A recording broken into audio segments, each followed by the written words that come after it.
This is CGTN, China Global Television Network.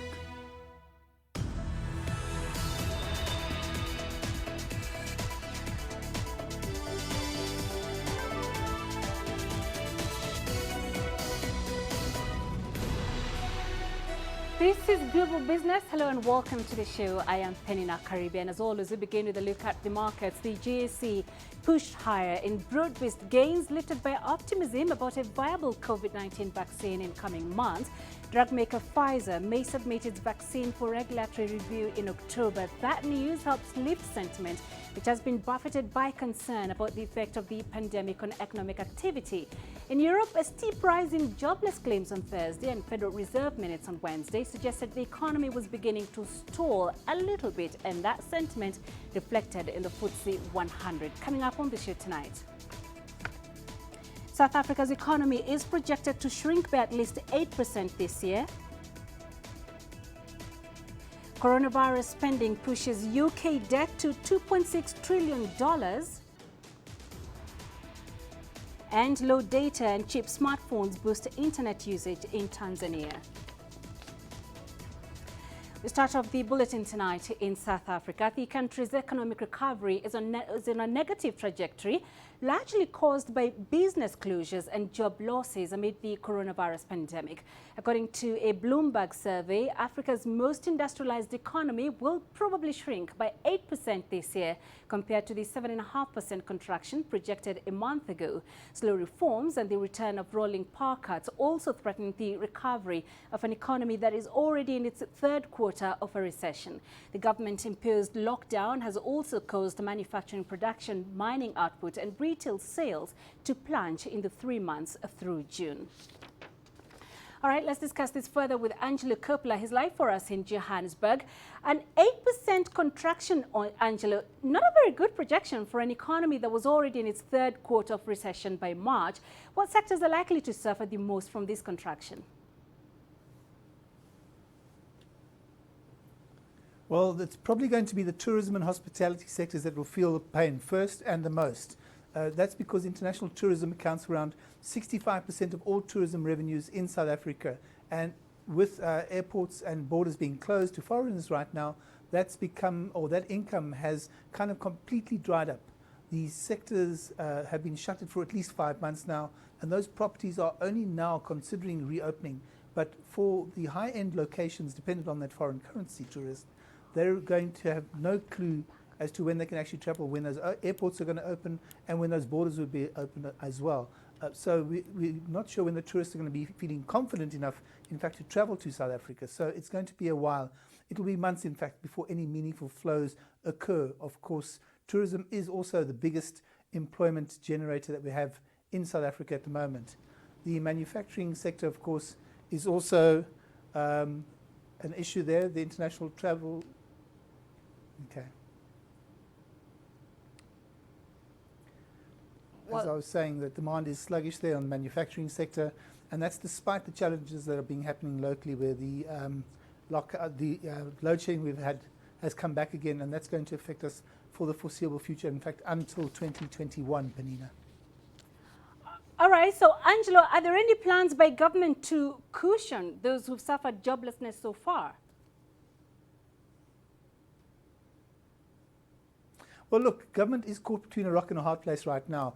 There's talk of a universal social grant to help those who have lost their jobs because of the coronavirus. There was a small grant of around $20 a month to tide people over, but that's not enough money to feed a single person, let alone a family for a whole month. So there is also structural unemployment, and the data is scary to say the least. It was bad before the pandemic lockdown struck, and it's gotten worse. Some analysts are suggesting that it could go to as high as 50%. And the prospects of lowering that number depend entirely on growing the economy, which the government hasn't really been that successful at doing in the moment. So it's a bit of a problem, a bit of a challenge, and it's unlikely that government will be able to cushion all of those unemployed people that have lost their jobs because of the virus. Peninah? All right, so early this year, the government announced the creation of a new unit called Vulindlela, which for our viewers means lead the way. And that, Angelo, was to become the front soldiers of structural reforms in the country's economy. How much progress has been made in those reforms so far? Well, look, almost everyone agrees that the structural reforms are going to be necessary and needed. It's now a case of implementing them.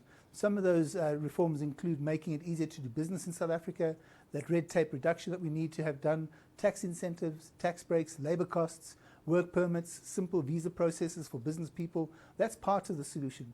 It's also about changing the legislation, and that's going to get stuck in bureaucratic mud, something which has to be dealt with at cabinet level, and that's where the big challenge is for the President Cyril Ramaphosa. He also has to do something about the huge public sector wage bill, because there's an issue there. Privatizing or closing some of the state-owned entities has to be done, and relaxing those strict labor legislation that controls the work environment in the country.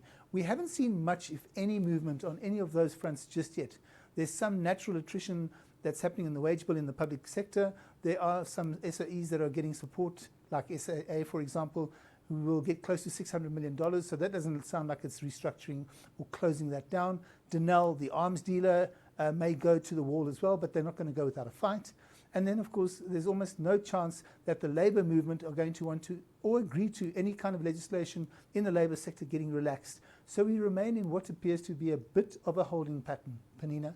All right, and we do know the government started a phased reopening of the economy on May 1st, and last week it eased further these restrictions to what it calls level 2 lockdown.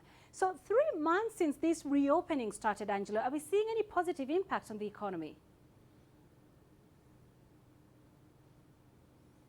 Well, I've been looking for silver linings amongst all the clouds that we've got on the horizon. The only real recovery we have seen is in the mining sector, and that has a lot to do with the fact that the mines never really closed down completely during the shutdowns from 5 to 2. Some commodity miners, in fact, kept running at near full capacity during the lockdowns, like the coal sector, for example. Those mines had to keep feeding Eskom coal to keep those lights on. The other commodities operated at more or less half pace, and fortunately demand was maintained, and that kept the prices at a reasonable level. In some cases pushed it higher, like gold, for example. There we saw some record figures coming through up until about 2 weeks ago. But the mining sector generally, and to a lesser extent the retail sector, have provided some light at the end of that tunnel. It's tough to find any growth that will in fact have a positive, big positive, sustainable impact on the economy. And again, it's also about the country's trading partners and when their economies start functioning and start growing and start getting back on track. So South Africa was in a recession before the economic lockdowns, and it's going to take some time to dig ourselves out of this particular dark hole. Peninah? All right, a grim picture there, Angelo. Thank you very much for that update. Angelo Kupler live for us in Johannesburg. Now, the Central Bank of Nigeria is introducing a raft of measures to try and cushion commercial banks from a steep rise in the number of businesses failing to pay back loans amid COVID-19. The banks are facing $47 billion worth of bad debt, and there is concern that without drastic steps, they might even close. Philly Haza reports from Abuja. The pandemic has hit businesses in Nigeria hard. Thousands have defaulted in repaying their loans due to COVID-19, leaving commercial banks struggling to cope. Back in April, the Central Bank of Nigeria promised to do its best to help businesses repay their outstanding debts. We make funds available to them in the health sector, in the small and medium enterprises, in the manufacturing sector, in the agri sector, make funds available to them as quickly as possible and at concessionary rates, and also give those even who have existing loans in the banks an opportunity to restructure their loans and push forward their repayments. Then it should be easy for us to get businesses back alive. There has since been a small improvement. The ratio of bad loans declined from 6.6% in April to 6.4% in June. But as of last month, over 35,000 credit facilities worth $47 billion are still being owed by businesses across the country. And nearly half of the entire debt is owed by businesses in the oil and gas sector. Crude oil is Nigeria's #1 earner. Bank exposure to small businesses in Nigeria is very low. Most facilities are given to quote and unquote the big boys, most of which are in oil and gas. So if you want to get your money back, the policy should be targeted towards those that have huge burden, not those that have less burden. In the case of pandemic, nobody planned for that. It changed the trend, it changed the fundamentals. Nobody knew what was going to happen tomorrow. But the good news is the price have started to climb, but gradually. But when they don't make bank repayment a priority, I'm sorry, the bank will still have to suffer. The central bank has temporarily suspended loan interest and repayment on principal debts of up to 1/3 of the entire credit facility owed by businesses so far. But experts say interventions may only be a short-term solution to recovering the huge debts owed by various businesses in the country. What should be done is for banks to find the equity capital of such businesses and take over such businesses. Bank can create an arm that is in oil and gas, and they use part of their investment they have. So it may be non-interest of some sort. The world is actually moving towards non-interest, if you ask me. In 2005, the central bank had to step in to cut down and consolidate most of the country's troubled commercial banks from about 90 to 25, and just 22 of them are now in operation. To revamp Africa's largest economy and free commercial banks from a huge debt burden, experts say the country may need to hastily diversify from crude oil sales and develop its infrastructure to encourage more manufacturing and processing of its abundant raw materials. This, they say, will boost the revenue of businesses and prevent the economy from slipping into recession. Phil Ihaza, CGTN, Abuja.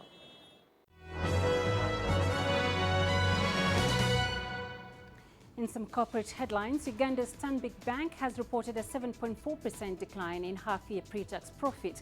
This comes after one of the most sweeping COVID-19 lockdowns in Africa hit its business.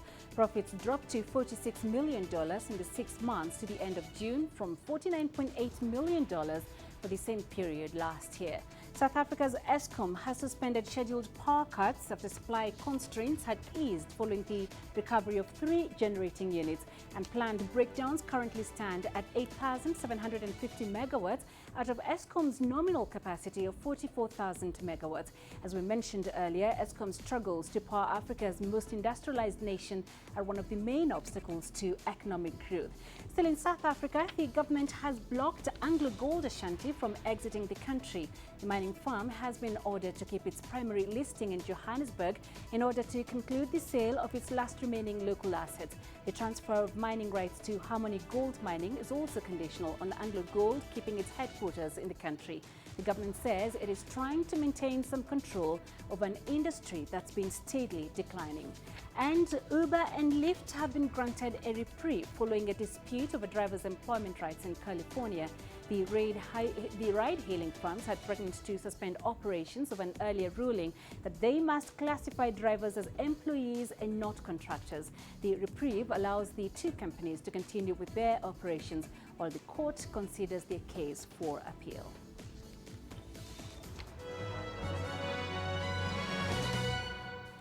You're watching Global Business, coming up after the break.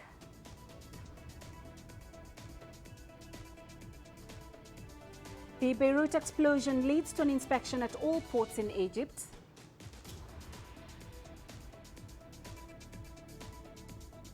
And Nigerian traders protest shutting down more than 100 of their shops in Ghana. The world economy as we know it is about to change. Global business reports highlight emerging markets, developing countries, and dynamic sectors worldwide. We feature top analysts and newsmakers to provide perspectives on every facet of business. From an on-the-ground perspective, we provide you with balanced and objective assessments. Fast, sharp, and insightful. Global Business, only on CGTN. Every story starts out like this. Okay. We'll head up now. But beyond the rush of the numbers, there's always a more fundamental question. What happened? Who has been affected? When market-moving decisions are made, who's responsible and why? Let's get some reaction on ground. Joining us in Johannesburg is CGTN. Hello, Naro. This is how all stories begin. See how they end. Only on Global Business.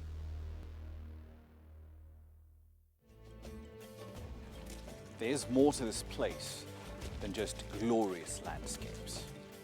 There's more to it than just, say, Table Mountain or glorious, endless salt flats.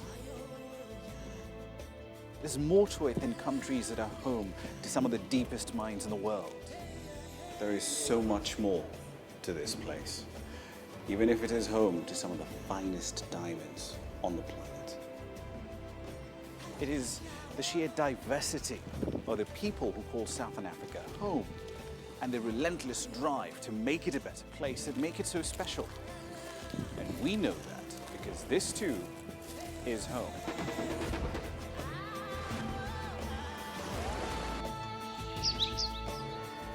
No one knows Southern Africa like we do. CGTN. See the difference.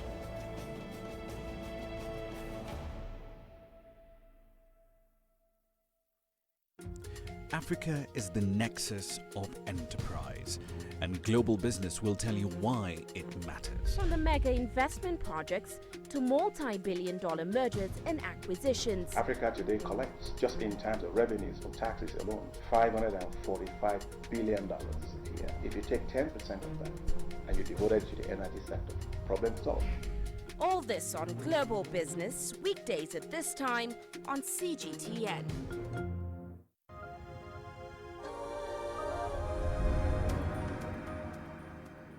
Welcome back to Global Business. Since the deadly explosion in Beirut earlier this month, Egypt has launched inspections at all its ports. Authorities have started disposing all dangerous materials found to ensure the safety of its port facilities. Adel Mahroui has the details. It is believed that more than 2,000 tons of confiscated ammonium nitrate led to the deadly Beirut port blast. Following that huge explosion in Lebanon and the lessons from that disaster, Egypt has moved to improve safety at its ports by clearing dangerous materials from all of them. When a catastrophe happens in any country, it's normal to revise our own safety measures and all steps. We have high security measures. We follow the international security protocol. So when we have information about a hazardous shipment, we don't unload it in the ports. The government says that any materials found are sent to the relevant ministry for disposal. Weapons and explosives go to the ministries of defense or interior. Flammable oil products go to the petroleum ministry. 90% of the hazardous material do not find their way to Egyptian ports. However, there remains a 10%.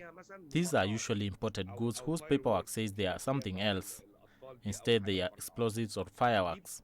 This is discovered when the shipment is unloaded, and all legal procedures could take up to 2 years. It's why we need to clear them now. The Ministry of Civil Aviation too is reviewing the storage of all materials confiscated at airports. Egypt has seen firsthand the dangers posed by improper storage of flammable materials. 2 years ago, an explosion near Cairo airport was triggered by a fire at a petrochemicals factory. Going through a much smaller explosion, Egypt understands the high risk of improperly storing hazardous materials. Beirut's port blast is the second reminder to the authorities here. They plan to clear out all sea and airports from such threats before the year ends. Adel Mahroui, CGTN, Cairo. And to Mauritius, where the bow of the Japanese vessel MV Wakashio has been towed as to sea for disposal. Experts and government authorities have been giving insights to the events leading up to this point. These events include the grounding of the ship and a subsequent oil leak after the carrier split in two. Officials have also been issuing information surrounding the claims and compensation process. Meanwhile, cleanup efforts are still ongoing, with experts expressing concern for the fragile marine environment. The bulk carrier ran aground on the the bulk carrier ran aground on the 25th of July on the southern coast of Mauritius and started leaking heavy oil and diesel following severe weather conditions. At least 1,000 tons of fuel leaked from the wreck, while more than 3,000 tons was transferred to shore. I can confirm that the captain of the ship, MV Wakasho, and the chief officer have both been arrested by police. They have been provisionally charged with endangering safe navigation, which falls under our Piracy and Maritime Violence Act. They have been detained and they are still being questioned to know the exact circumstances of the incident.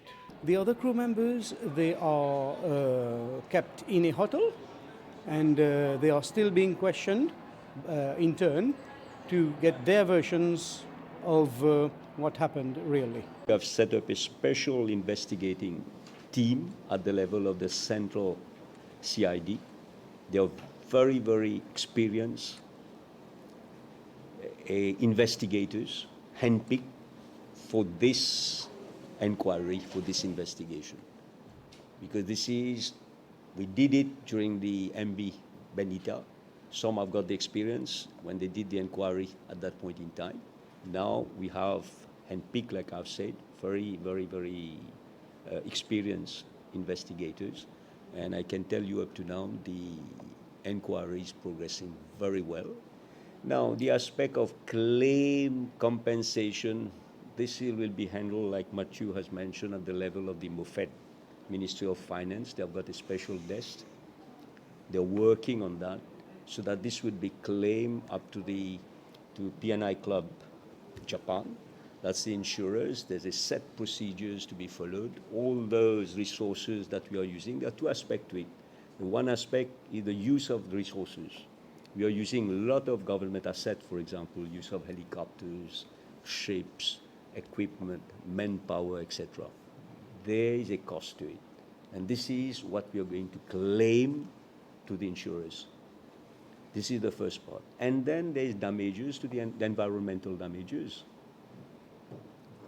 This, for sure, the state is going to claim compensation. There's been an impact. Take the reef, for example, the physical damage to the reef. There's ecological damage, the lagoon, the livelihood of people living in the area who depend, for their livelihood, depend on the sea, etc., like fishers, etc. So there's a compensation part of it, and all these will be processed and claimed from the government. By any measure, this is a major oil spill. It has been a major oil spill, but it could have been a lot worse. And from our perspective, it's a dynamic situation. There's a number of different phases, and as you've already heard from the Commissioner, the first phase is controlling the source of the spill. So you've heard about the efforts that have been done to reduce the amount of oil that's being spilled from the ship. That's always a top priority.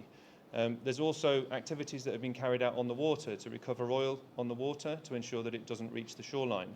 But unfortunately, oil has reached the shoreline, and frankly, in most situations, that does happen. And so what we then have to look at is planning for shoreline cleanup operations. So we have been very closely working with the Mauritian authorities and NGOs and private landowners and other stakeholders to plan effectively shoreline cleanup operations. To Ghana now, where hundreds of Nigerian traders are protesting the closure of their shops in Accra. The government has shut down over 100 stores run by Nigerians while enforcing a law which bars foreigners from engaging in the retail trade. But the traders claim the action goes against the Economic Community of West African States Protocol, which allows them to do business across the region. Here's Nabil Ahmed Rufai with more details from Accra. A clampdown on foreign-owned retail businesses in Accra's commercial hub. The government says it is enforcing the law that bars foreigners from retail trade by locking up shops. It's particularly affecting Nigerian traders. Local traders are accusing Nigerians of destroying the local market, but the Nigerian retailers disagree. This protest at the Nigerian High Commission in Ghana is a call to the Nigerian government to help resolve the trade dispute. We just feel that it's so draconian, it's so harsh, and it is punitive in nature, the way we say it. And we feel that Ghana and Nigeria, looking at our past history, that brotherliness, we need to sit down and look at it and see how we can coexist. How these laws can be, even if it's not rectified, it's not put aside, or if there could be some little concession that will give room for Nigerian businesses to operate. Ghana's law requires that foreigners invest $1 million in their business before engaging in retail trade, something the Nigerian traders want reviewed. In this commercial hub, some people prefer to deal with Nigerian traders because their goods are often cheaper. Tension between local and Nigerian traders operating within the retail space has been simmering for a couple of years. But as it never got resolved, the situation has worsened this year as the government tries to make things right. Ghana is hosting the Secretariat of the Africa Continental Free Trade Area that it's hoped will open the market for 1.2 billion people on the continent. However, diplomatic relations with Africa's largest economy, Nigeria, has been strained after a building under construction at the residence of the Nigerian High Commissioner in Accra was demolished in June. Experts say the trade dispute could affect the implementation of the trade agreement. The government has established a committee on retail trade for foreigners. And that committee has, again, a plan of action that is being implemented to guide us in terms of our trading relationships with other countries. As part of the AFCFTA mechanism, it goes beyond our trading with our neighbors in ECOWAS. This is intra-African trade. And so the same kind of mechanisms will be developed to allow the free flow of goods between Ghana and other countries. The Nigerian government says it will take the case to the ECOWAS court if negotiation with the Ghanaian government for reopening of the shops fails, in the hope of unlocking this trade dispute. Nabil Ahmed Rufai, CGTN, Accra, Ghana. You're watching Global Business. Still ahead on the show.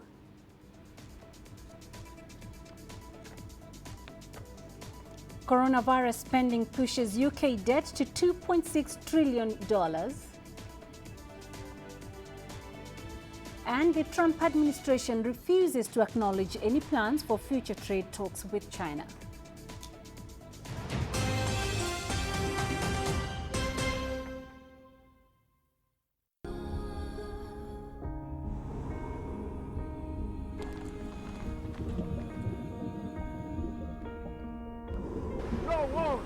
No one again, he can hold in guns. Machine guns from police forces toward the protesters.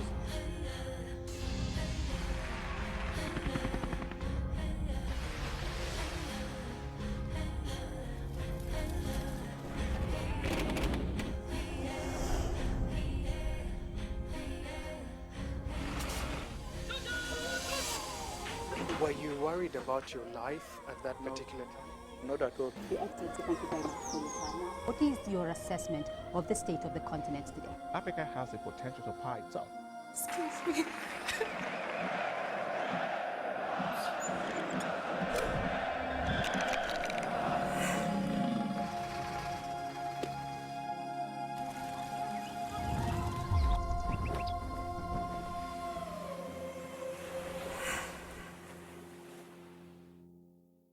Business in Africa is at a crossroads.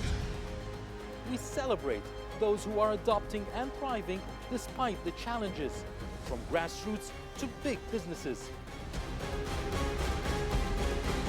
Global Business takes you along for the ride as we track the making of a giant. Only on CGTN.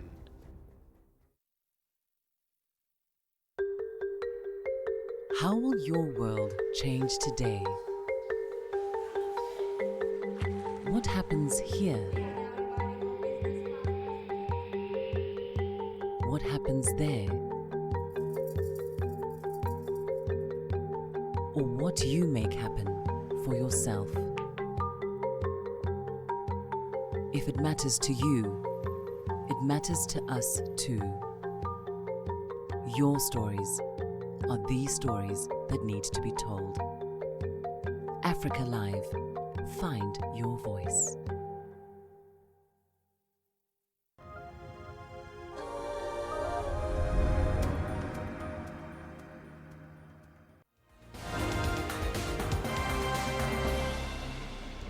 Let's take a look at other news making headlines. Libya's UN-recognized government has announced a ceasefire. There was no immediate response from the rival eastern-based Libyan National Army or its commander Khalifa Haftar. The Tripoli-based government also called for the demilitarization of the areas of Sirte and Al-Jufra and the end to an oil blockade imposed by Haftar's forces earlier this year. United Nations human rights officials have met with Mali's ousted president Ibrahim Boubacar Keïta. The UN peacekeeping mission in Mali released a statement on Twitter saying a team was granted access to Keïta and other detainees. Keïta dissolved parliament and resigned after being detained at gunpoint by military mutineers. An ally of Keïta said the junta has now released 2 senior government officials detained during the coup. And in Mauritius, the bow of the Japanese vessel MV Wakashio has been towed out to sea. Experts and government officials have been giving insights to the events leading up to this point, including the grounding and subsequent oil leak. Meanwhile, cleanup efforts are still ongoing, with experts expressing concern for the fragile marine environment. That's a look at some of the other day's top stories.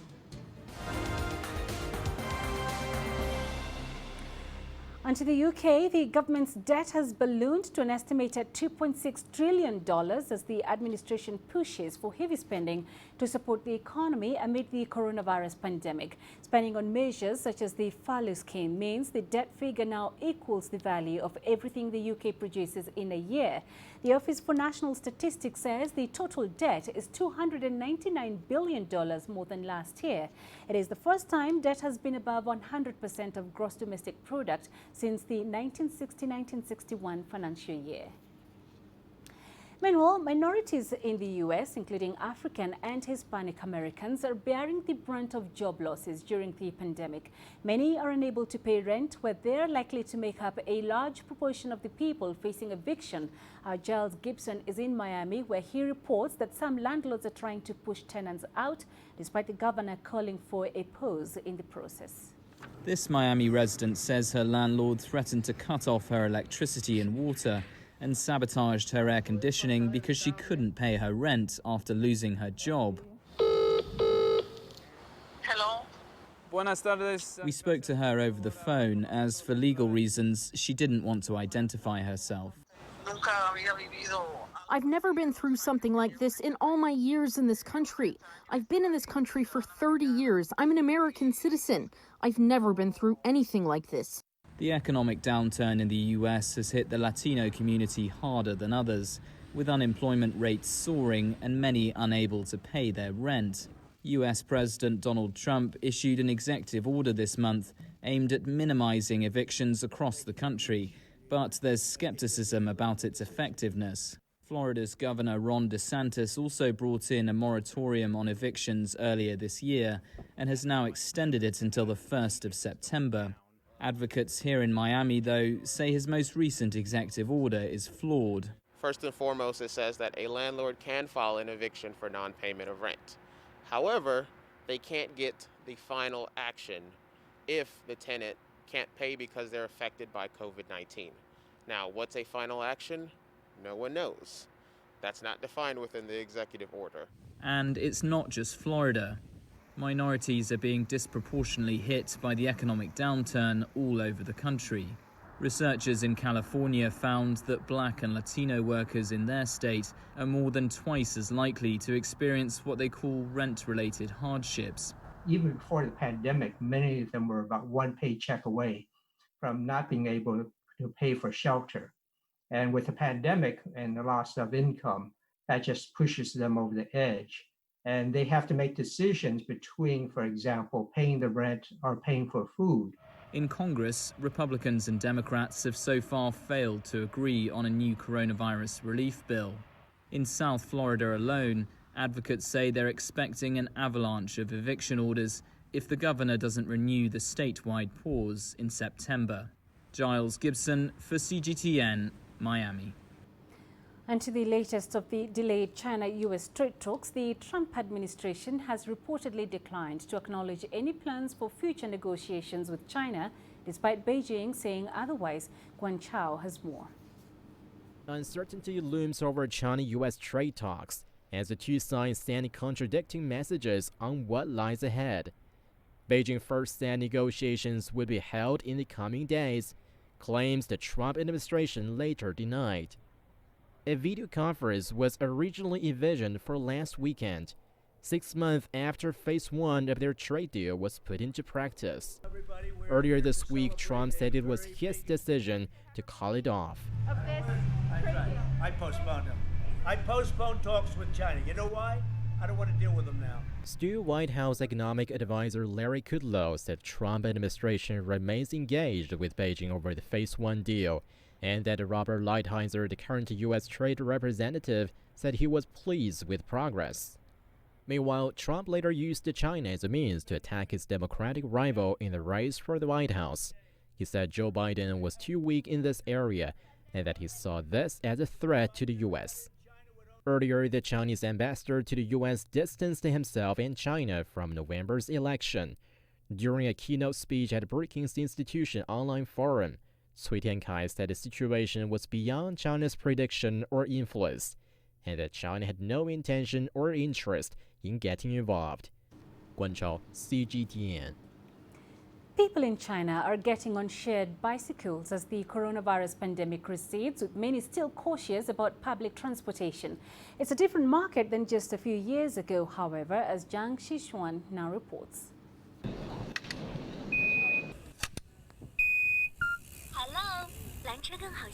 As night falls, it brings an end to a busy day for most office workers. But a busy time for sharing bikes has just begun. Scanning the QR code and riding to the nearest underground or bus station has become increasingly popular among China's professionals, especially since the outbreak. I ride shared bikes 4 times a day, but I rarely rode before the outbreak when I would usually take a shuttle bus. But since the outbreak, confined spaces like that are not very safe. Riding a bike in the open helps me exercise. This is far from the underground station, so I ride shared bikes every day after work. And Fanas-backed Hello Bike says rides on its shared bikes have returned to 90% of normal levels since March, and that overall user numbers are up some 100 million since the end of last year to 400 million. That's the fastest growth the company has ever seen. Hello Bike is now making use of more systematic planning to further improve usage, and says it expects revenue to double this year, which will make this the first year it has been profitable. In the past, we mainly relied on personal judgments to decide the locations for our bikes. But now the whole schedule system relies on AI algorithms to decide when and where to allocate our bikes. Our test results show that with the intelligence allocation, our average revenue could jump by nearly 20%. Bike sharing swept the country in late 2016 and enjoyed explosive growth the following year. Then came the collapse, as cutthroat competition began to eliminate players with poorer finances. In 2017, Wukong, Nanjing Dingding, Xiaoming, and Blue Gogo all put their bikes back in the rack when their funding sources dried up. Now, with fewer players in the market, some remaining companies are putting their prices up, abandoning the destructive price competition of the past few years. Now companies have done more analysis on costs and product maintenance, so it's natural to raise prices. With only a few players, the market is operating more rationally and avoiding irregular competition. In the long run, experts say bike sharing could cut pollutions in China's cities, improving health of millions of people. What's more, it could help improve urban transportation plans in combination with new technologies such as big data. Shared bikes are one of the world's largest Internet of Things. In the future, they can help optimize the traffic conditions during rush hour by providing big data on commuter movements, peak times, and users' age. It's different from tracking traditional public transport and can help study when and where young people usually travel once they get off the buses or the subway. A report released by the Shengwan Hongyuan Securities says around 15 million shared bikes are now available along the streets of China's cities, with the market dominated by 3 giants, Hello Bike, Meituan, and Didi. But the report also points out that there's still large growth space for the business in first-tier cities like Shanghai, which now has some 900,000 shared bikes for a population of 27 million. Zhang Shixuan, ICS for CGTN, Shanghai. The US is running out of bicycles as more and more Americans opt for safer ways to commute and exercise amid the pandemic. The pandemic has disrupted global supply chains in an industry that relies largely on imports, leaving bicycle dealers struggling to fill orders. Our Leiling Tan has more from New York. Larry Duffus of Larry's Freewheeling in New York has been in the bicycle business for more than 5 decades, but has never seen demand this high. It started like, I'd say 3-4 months ago, and it hasn't stopped since. Larry, who sources nearly all his bicycles from China, has sold out of the 600 he had in stock. All the bikes you are seeing here now are just people bringing in their bikes to be repaired because we are resurrecting everything they had that can work and breathe, and we are fixing them. We are like 2 weeks to a month behind in repairs. Across America, demand for bicycles and parts accelerated under a pandemic lockdown when COVID-19 forced Americans to rethink how they commute, exercise, and play. There's definitely been a major surge in the need for bicycles as a transportation solution. You know, as more people were staying close to home, spending more time with their kids, bike riding was a really great outlet, I think, especially for stir-crazy kids who needed somewhere to go when they weren't in school. U.S. demand for bicycles and parts drove record sales in March that extended into April when it hit $1 billion, according to data from NPD Group. June sales grew 50% compared to last summer. But supply has not kept up with demand, and some parts of the country are reporting no more bikes for sale.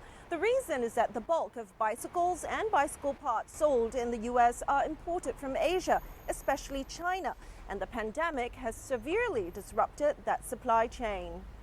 This is one of the few industries that has not pivoted away from China, so a significant portion of the bikes are made in China. People are trying to rush shipments in from Asia. That's not that easy to do, so we're going to be out of bikes for a while, and I expect that we will see the level of sales increases come down because there simply is not enough supply to meet the demand. Bicycle inventory was already tightening before the pandemic began, when U.S. tariffs on Chinese goods had stalled imports. That low inventory, combined with the pandemic-driven demand and supply disruption, sent big distributors like Quality Bicycle Products scrambling for products. And then when all your competitors are trying to do the same thing, you know, and the factory itself has suffered disruption because their labor has been unable to get to the factory, or the factory's been shut down. It was a huge blip in the supply chain that, where I think we're only starting to see some recovery now as things are coming back into stock. But for Larry's Freewheeling, recovery isn't coming back fast enough. What we do in the business, you put away some of the money that you make this time of the year, that when in the winter, you can use it to cover expenses, and I'm afraid there won't be any of that money available. Because even if demand keeps going up, no supply means there's nothing to sell. Leiling Tan for CGTN, New York. The city of Wuhan, hit hard several months ago by the COVID-19 pandemic, is holding a large entertainment event. The week-long beer festival aims to stimulate the city's nighttime economy in places where drinks, food and music are served. CGTN reporter Zhou Jiexin takes us there on What's Hot Tonight. Visitors attending the beer festival in Wuhan will find temperature and security checks along with health regulations when they arrive. All locals and possible business have the free access to this beautiful park, and they just have one common thing to do: enjoy the revival of the city once hardest hit by coronavirus. The local government has set up dozens of festival venues with the goal to stimulate the economy of the city with more than 10 million people. When it kicked off last weekend, this park, also the main venue, didn't expect the tens of thousands of visitors who turn out.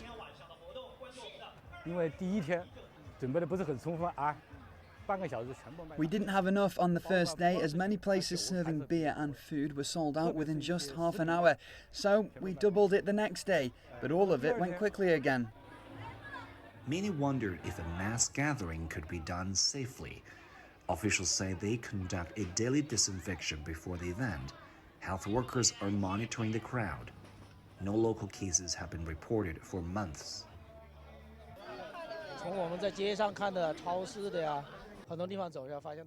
You know, we are now walking the city. Everybody appears to have put those fears aside. Since this beer festival happening, I feel like it's a great opportunity to tell the people in other cities in China, say Wuhan is fine, and we are definitely fine, doing it well. The event also provides opportunities for many local businesses, especially those featuring agriculture products in the district. They organized an hour-long live streaming here and helped boost our sales, which went quite well.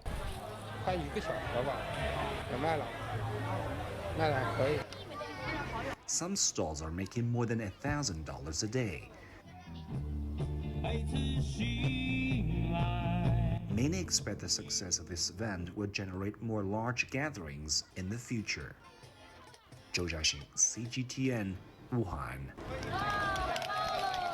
Let's look at the commodity markets now. Oil prices dropped as the economic recovery worldwide is running into stumbling blocks due to renewed coronavirus lockdowns, even as major global crude producers limit crude supply.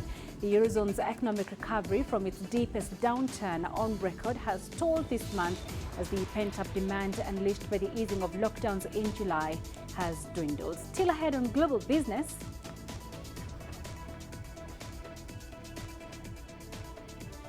Low data and cheap smartphones boost internet usage in Tanzania.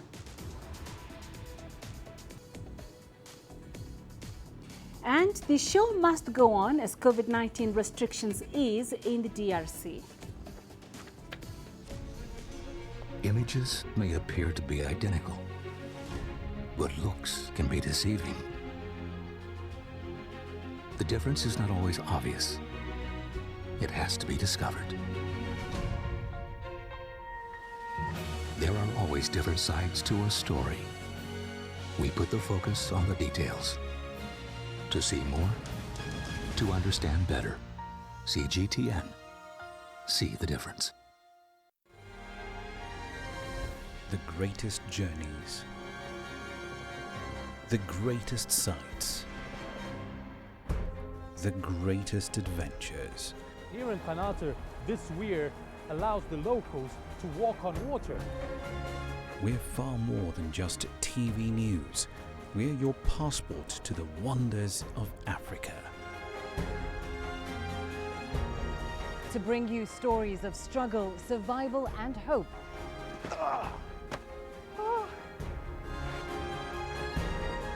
So let's explore.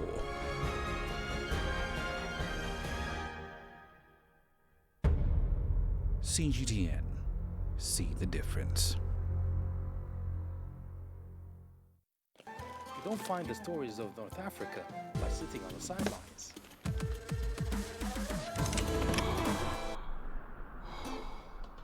No one else will take you where we can in North Africa. And no one else will show you what it's all about. CGTN, see the difference.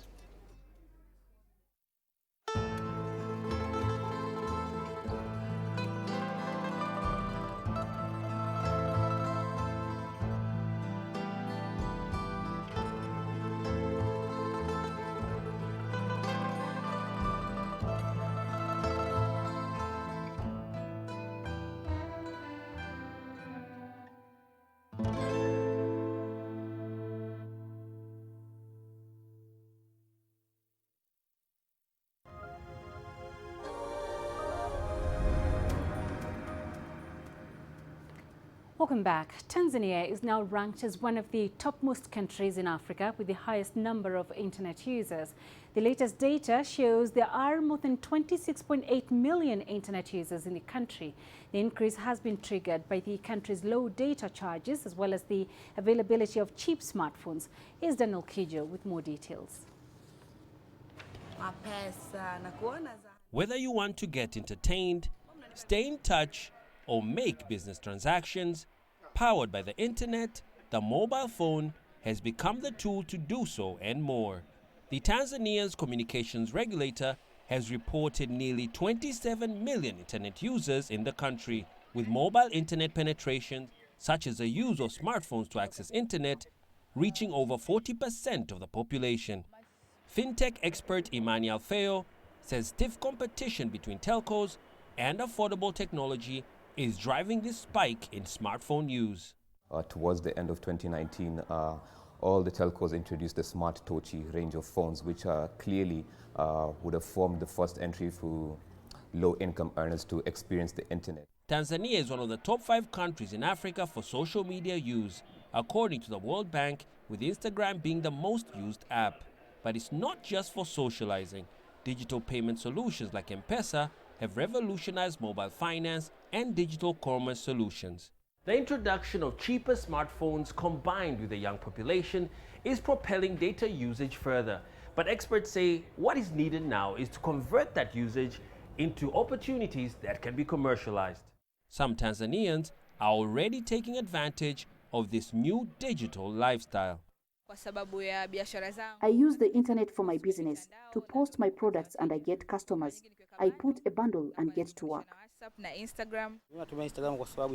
I use Instagram for sports news. If you want to access news fast, go to Instagram. According to a report released by the technology think tank Research ICT Africa, internet charges in Tanzania are the cheapest in East Africa, averaging at $1 for a gigabyte. The East African region has one of the cheapest internet charges on the African continent, something Imani says can be used to bring development.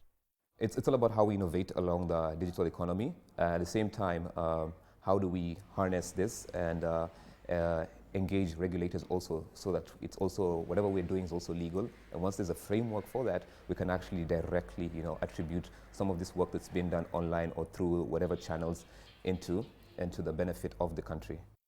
The potential benefits of utilizing the growing number of internet users are undeniable, but it is now up to the government to harness this growth with policies that can be plugged into different sectors so the huge youth population can use the devices they love not only to stay connected and entertained, but also to change their lives. Daniel Kijo, CGTN, Dar es Salaam. And now we'll look at how the COVID-19 pandemic has changed how we live. In Egypt, all passengers using public transport are required to wear face masks and use other anti-epidemic measures. But changing the habits of millions poses a great challenge for people, and authorities were trying to impose these safety measures. CGTN's Adel Mahroui tells us more. 59-year-old Awad al-Attar has been the chief of the biggest metro station in Egypt since 1992. At first, the station was named after former President Hosni Mubarak, but after the 2011 uprising, its name changed to El Shohada, an Arabic word meaning martyrs. He has seen the facility undergo tremendous changes, and now the COVID-19 pandemic has even made more changes. Under normal circumstances, we are responsible for the lives of the people who use the metro. We are taking additional care now because of the pandemic. At night, all trains, stations and workshops get disinfected. And in the morning, we file a video report to our superiors so that everyone ensures the process is up to the required standards. The disinfection processes have added a lot to the metro workers' daily workload. Yet, that's the least challenging role brought about by the pandemic. They must ensure all passengers put their face masks. That's difficult to implement because many Egyptians are not used to doing so. Every minute, the station's speakers remind passengers of the measures they have to follow. Yet many still try to avoid wearing the masks. Our public relations staff are utilizing all possible means to remind the passengers of the measures they need to follow. A passenger should listen to the audio instructions once they enter the station. If someone goes through the security gates, the Metro Police will follow up with the passengers. If the passengers say they have no face masks, we tell them to buy from the ticket office. If they refuse, the police will file a violation report. In Egypt, people who don't wear masks aboard public transport could pay fines up to $250. That's more than 2 months' salary for an average Egyptian. It is almost impossible to ensure that all passengers abide by the new health measures all the way through their commute. Awadallah knows that some passengers will take their masks off once they walk past his checkpoint. But with only 2 weeks left before he retires, he's making sure that he's doing his part.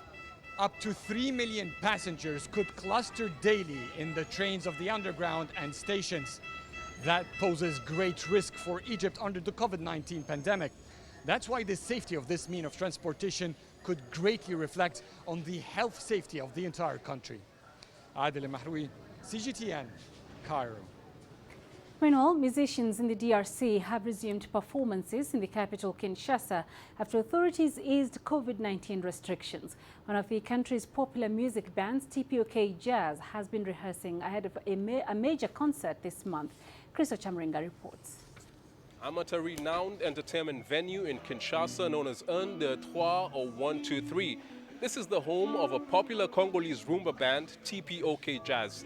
It was founded in 1956 by the legendary Congolese musician Franco Luambo Makiadi, now deceased. The group's music was loved across Africa in the 1970s and 80s. It's still popular among the older folks in the DRC and other African countries. The group's revenues sharply dwindled in March after the government banned music concerts to prevent the spread of the COVID-19 pandemic. But they are now back after the easing of restrictions. Wearing of masks has become the new normal for some of them while performing, but often only under their chin, as covering their faces makes singing too difficult. But for the audiences that keep coming here to attend music concerts every weekend in one of Africa's entertainment capitals, they'll have to wear them properly by covering their nose and mouth when out enjoying themselves. Chris Ochamringa, CGTN, Kinshasa, Democratic Republic of Congo. And finally, a look at the currencies. South Africa's rand extended its recent gains as the dollar was on the defensive on worries about the health of the U.S. economy. In the absence of major domestic data releases, the rand has moved mainly on global factors this week. A further easing of the country's coronavirus lockdown and 3 days of previously planned power cuts by ailing state utility Eskom had relatively little market impact. Well, and that's it for this edition of Global Business. Remember, you can send your feedback to the contacts on the screen and follow us on our digital media platforms. I'm Peninah Karibe. Thank you for watching.